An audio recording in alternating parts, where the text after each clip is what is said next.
High, আজকে সন্ধেবেলা থেকে ভিডিওটা শুরু করলাম। আজ ছিল প্রমিতের বার্থডে, তাই আমি আর স্নিগ্ধা প্ল্যান করে বেরিয়ে গেছিলাম ওর জন্য গিফট কিনতে। গিফট নিয়ে নেবার পর ওখানে গিফট র্যাপিং হচ্ছিল, ওর জন্য একটা কেক নিয়ে তারপর রওনা দিলাম বাড়ি আসার পথে। স্নিগ্ধা বলল চল একবার জগন্নাথ বাড়ি থেকে ঘুরে আসি, কারণ আজ প্রভু নবযৌবন ছিল।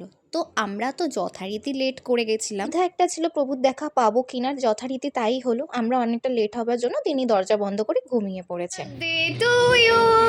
Happy birthday dear bro. এই যে অন্যান্য দিন বলিস তোকে অল্প দেখাই, তাই আমি আজকে ঠিক করেছি শুরু থেকে তোকে দেখাবো। Happy birthday, thank you. খুব ভালো থেকো, খুব বড় অনেক বড় হতো। আমার জন্মদিনে আমি একটা স্ক্যাম করে ফেলেছি, ওদের ওখানে ঢুকাতে গিয়ে ওদের ওই প্ল্যাগে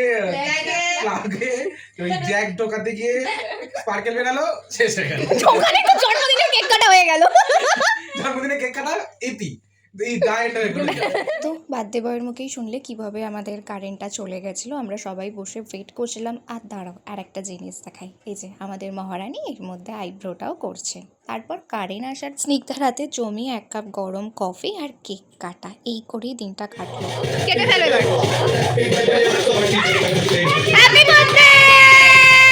চলো দেখা হচ্ছে খুব শীঘ্রই অন্য একটা মিনি ব্লগে। আজকের জন্য বাই।